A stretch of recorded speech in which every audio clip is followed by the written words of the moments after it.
नमस्कार दोस्तों, डॉक्टर भावना की मीडिया लिटरेसी क्लास में आप सभी का हार्दिक अभिनंदन है। आज हम जो इस पॉडकास्ट सीरीज़ में बात करने वाले हैं मीडिया लिटरेसी की आवश्यकता के बारे में, यानी नीड फॉर मीडिया लिटरेसी। और ये हमारा जो पॉडकास्ट सीरीज़ है उसका 11 सेशन है। तो जब हम मीडिया लिटरेसी की आवश्यकता की बात करते हैं तो मीडिया इलिटरेट होना कितना नुकसानदेह हो जाता है उस पर भी हम नज़र डालेंगे, क्योंकि जिस तरीके से मीडिया का जो जादू है, इसका आकर्षण है, मीडिया का हाइपर कनेक्टिव, इमर्सिव, एंगेजिंग जो नेचर है, हमें दिन ब दिन मीडिया एडिक्ट बनाता चला जा रहा है। उससे देखते हुए हमें कहीं ना कहीं हमारे मीडिया कंजम्पशन के बारे में सोचना होगा और हेल्दी मीडिया डाइट के बारे में भी सोचना होगा। Institute for governance policies and politics, social media matters और यूथ ऑनलाइन लर्निंग ऑर्गेनाइजेशन के मुताबिक आज का जो यूथ है वो सोशल मीडिया पर 5 से 6 घंटे रोज बिताता है। और OTT, यूट्यूब जो है वो सोशल मीडिया को अगर देखा जाए तो ये यूथ के पसंदीदा ऑनलाइन प्लेटफॉर्म्स हैं जहां उन्हें टाइम स्पेंड करना अच्छा लगता है। मीडिया का बढ़ता कंजम्पशन, एंटरटेनमेंट का हाई डोज, जाने अनजाने बढ़ता टेक्नो स्ट्रेस, मीडिएटेड कम्युनिकेशन के भंवर जाल में फंसने की वजह से आपस में घटता हमारा संवाद, रियल लाइफ के चक्कर में रियल लाइफ से कटता कनेक्शन, ऑनलाइन गेमिंग की वजह से बच्चों में बढ़ता अग्रेशन, डिप्रेशन, संवादहीनता, ये जो सारे लक्षण हैं इस तरफ इशारा कर रहे हैं कि हमें हमारी जो मेंटल वेलबींग है उसके बारे में भी सोचना होगा, उस ओर भी ध्यान देना होगा, ख़ास तौर से युवा वर्ग को, क्योंकि युवा मीडिया का सबसे ज़्यादा कंजम्पशन कर रहा है। जिस तेज़ी से हम डिजिटल युग में प्रवेश कर रहे हैं, जहां आज शिक्षा, व्यवसाय, कामकाज सब कुछ ऑनलाइन होता चला जा रहा है, ऐसे में हमें हमारे डिजिटल वेलबींग के बारे में भी सोचना होगा और साथ ही साथ डिजिटल कॉम्पिटेंसी के बारे में भी सोचना होगा, क्योंकि हम ये नहीं कह सकते हैं कि डिजिटल मीडिया के बड़े नुकसान हैं तो हम डिजिटली कॉम्पिटेंट ही ना हो, क्योंकि उसके बिना सर्वाइव नहीं कर सकते। इसलिए मीडिया और टेक्नोलॉजी का हम हमारी बेहतरी के लिए किस तरीके से इस्तेमाल कर पाएँ, जिससे कि लोक कल्याण की जो भावना है वो उसमें निहित हो। डिजिटल ह्यूमनिज्म को व्यवहार में कैसे लागू किया जाए ताकि हमारी दुनिया और बेहतर बन सके, इस दिशा में भी हमें सोचना होगा।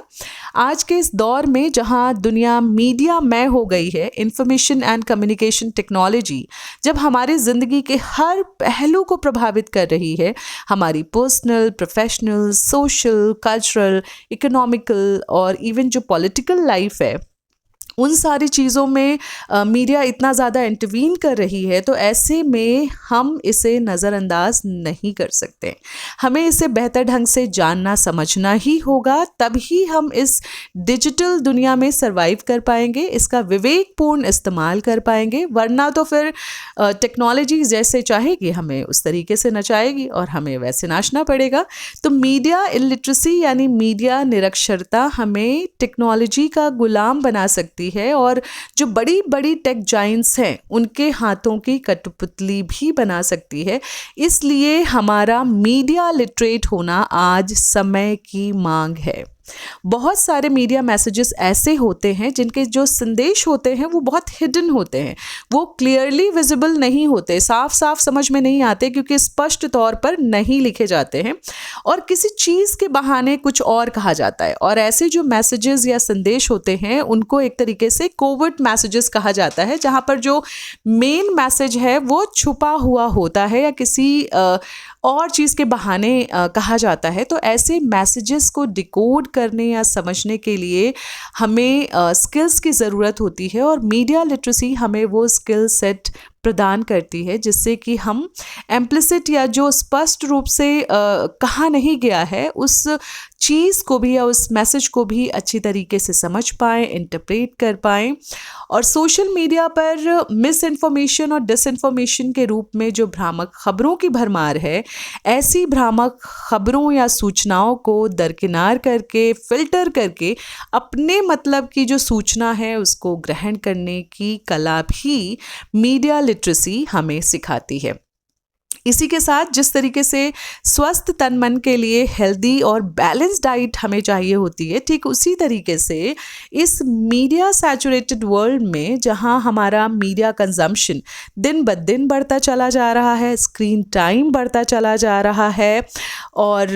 एंटरटेनमेंट का जो है वो कहीं ना कहीं हम ओवरडोज लेते चले जा रहे हैं। लगातार एंटरटेनिंग रील्स देखे जा रहे घंटों उस पर बीत जाते हैं, पता ही नहीं चलता हमारा कितना टाइम उसमें जो है बर्बाद हो गया। तो इन सारी चीज़ों के बारे में हमें बैठकर सोचना होगा और अपनी मीडिया डाइट को सीमित करना होगा, या ये कहें कि आप हेल्दी और जो बैलेंस मीडिया डाइट है उसके बारे में सोचना होगा।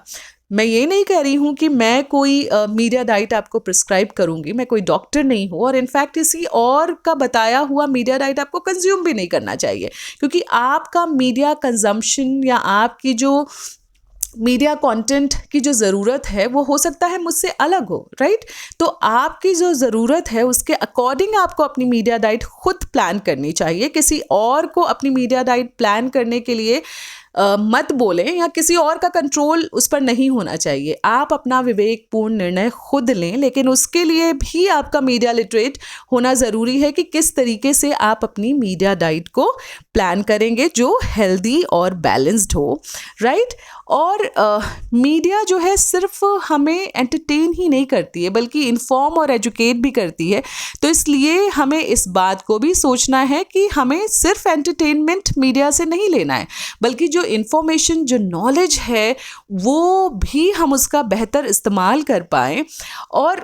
एक तरीके से एक सजग नागरिक बन पाएँ ताकि लोकतंत्र के निर्माण में अपनी सक्रिय भूमिका निभा पाएँ। इस दिशा में भी हमें सोचने की ज़रूरत है और मीडिया लिटरेसी हमें हमारी मीडिया डाइट को बैलेंस करने के साथ साथ लोकतंत्र का एक सजग प्रहरी बनने में भी हमारी मदद करती है।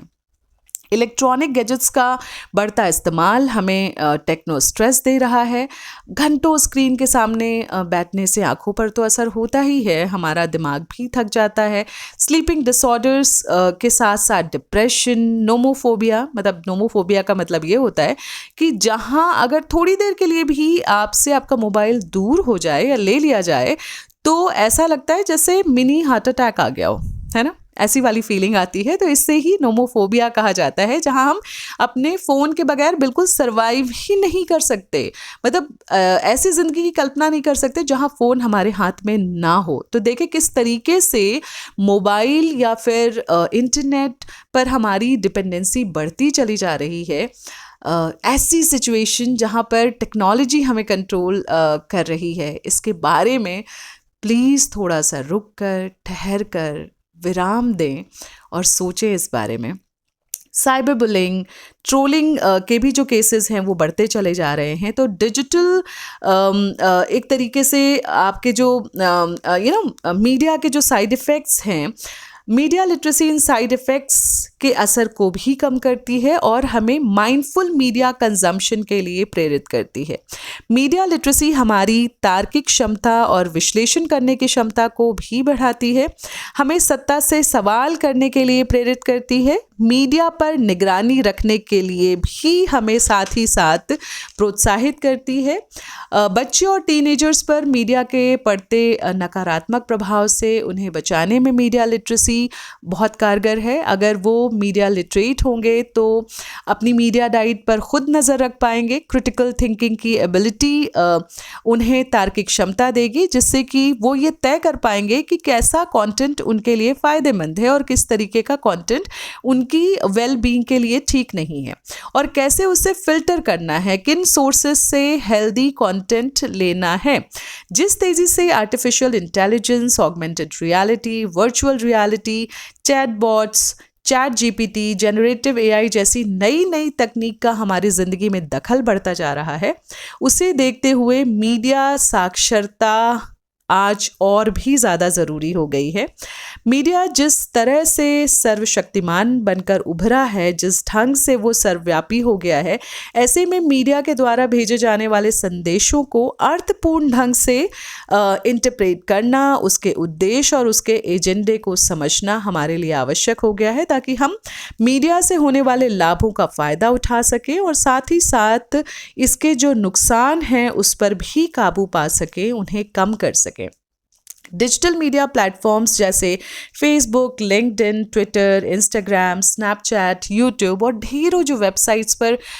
अगर हम देखें तो click online safety, online privacy की जो समस्या है वो भी खड़ी करता है कहीं ना कहीं। तो कई वेबसाइट्स कुकीज़ का इस्तेमाल करती हैं, हमारी जो पर्सनल इन्फॉर्मेशन है, हमारा जो पर्सनल डेटा है, हमारी जो चॉइसेस हैं, सब उनके पास जो है वो रिकॉर्ड हो जाती है और फिर वो हमारी जानकारी को दूसरी जो एडवर्टाइजिंग कंपनीज़ हैं उनको अच्छे खासे दामों में बेचती भी हैं। इसलिए डिजिटल दुनिया में कदम रखने से पहले इस दुनिया के तौर तरीके सीखने होंगे, इंटरनेट के जो एटिकेट्स हैं, यानी किस तरीके से इस दुनिया में बिहेव करना है, डिजिटल फुटप्रिंट्स क्या होता है, किस तरीके से हम डिजिटल दुनिया में जब कदम रखते हैं, बहुत सारी वेबसाइट्स को सर्च कर रहे होते हैं तो हमारा सारा डेटा किस तरीके से दूसरी कंपनीज के पास जा रहा होता है। इन डिजिटल फुटप्रिंट्स को भी समझना होगा, इन सबसे रूबरू होना होगा। ऑनलाइन सेफ्टी मेजर्स का भी ध्यान रखना होगा ताकि हमारा नुकसान ना हो, और मीडिया लिटरेसी इन सब में हमारी मदद करती है। सो आई होप कि मीडिया लिटरेसी कितनी ज़रूरी है और इसका हमारी ज़िंदगी में क्या उपयोग है, आज की जो हमारी एक क्लास है उसमें आपको समझ में आया होगा। और अगर आपको ये क्लास अच्छी लगे तो प्लीज़ आप इस पॉडकास्ट को अपने दूसरे साथियों के साथ, अपने परिवार वालों के साथ भी शेयर करें, क्योंकि आज हर व्यक्ति मीडिया के कंटेंट को कंज्यूम कर रहा है। इस वजह से उसका मीडिया लिटरेट होना बहुत ज़रूरी है। जल्द मिलती हूँ अगली क्लास में नए टॉपिक के साथ। तब तक के लिए धन्यवाद।